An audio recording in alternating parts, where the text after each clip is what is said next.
Hello. Alright, so for problem number 27 for the chapter 5 homework, this is question number 27. Part A asks us to find the force exerted by the chin-up bar onto this man's body at time equals 0. So as you can see in this graph, this is a speed versus time graph, which means that the slope is going to give us the derivative of speed, our instantaneous derivative of speed, which is acceleration. And so we know that F equals ma, and so in order to find this A, we're going to have to so we're trying to find A at time equals 0, so A of 0 is equal to the slope formula for that. So we can find the speed at time equals 0.2 and the speed at time equals 0, and then we can just do this, and 6 minus 0 meters per second over 0.2 seconds, and that would give us 30 centimeters, this is centimeters, per second squared. And if we're trying to convert that into meters per second squared, that would be 0.3 meters per second squared. So now that we have that, we could set our forces equal to ma. So for sure we have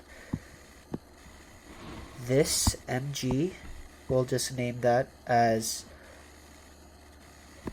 the force of the body. No, that this mg is going to be 64 kilograms times 9.8 meters per second squared. And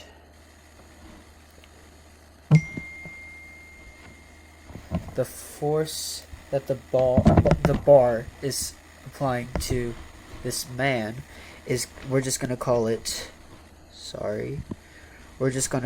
F of B, and that is upwards because the man is going downwards, which means that the weight is going to be 64 kilograms times 9.8 meters per second squared.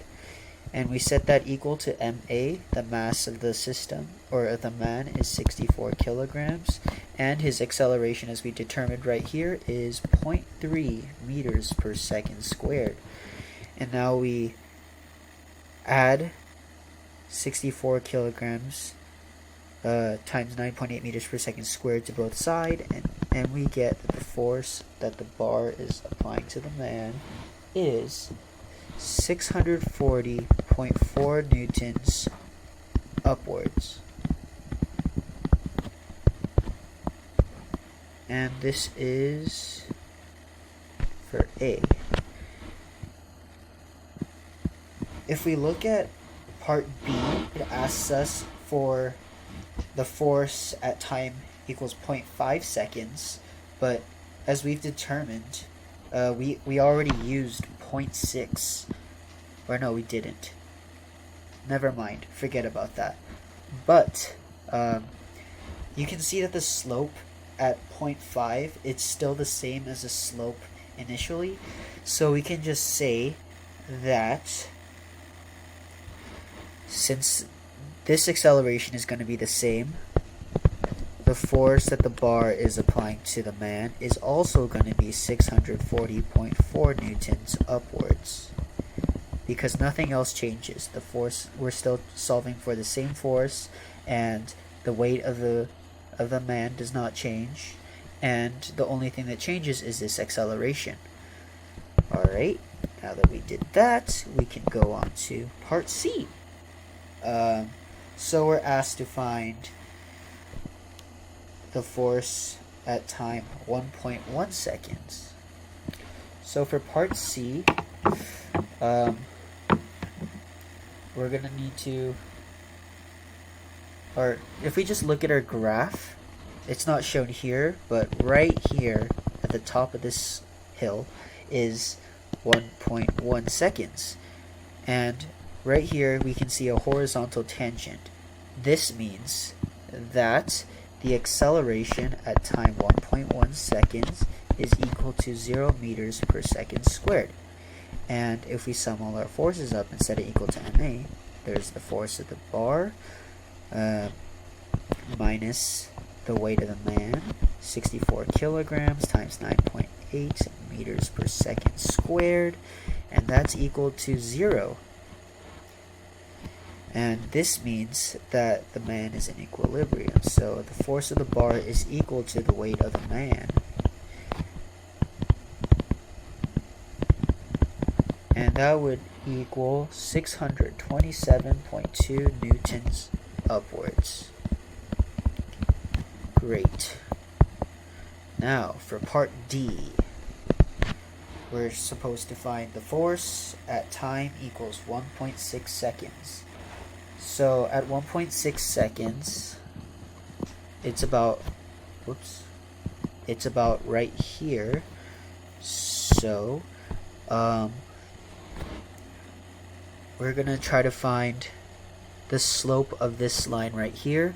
I didn't draw it perfectly, but this is a straight line if you look at the textbook, which means that we could take points along that line and find the slope.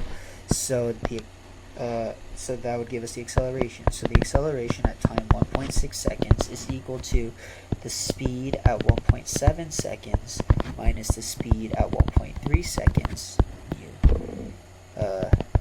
over the difference of speed, and that would equal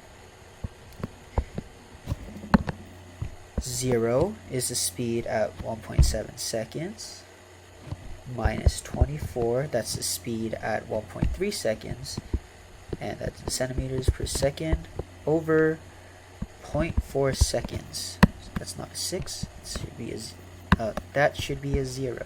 There we go, and let's fix this 4. Alright, and that would equal negative 60 centimeters per second squared.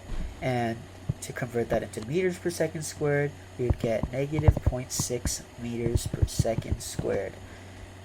Now, we just set up the F equals ma equation again. The force of the bar is still positive, and we're still finding that, minus the weight of the man, 64 kilograms times 9.8 meters per second squared is equal to 64 kilograms, and the A is going to be negative 0.6 meters per second squared this time. And if we simplify this, we would get that the force of the bar on the man is 589 newtons upwards. And there we go. That was problem number 27 on the chapter 5 homework.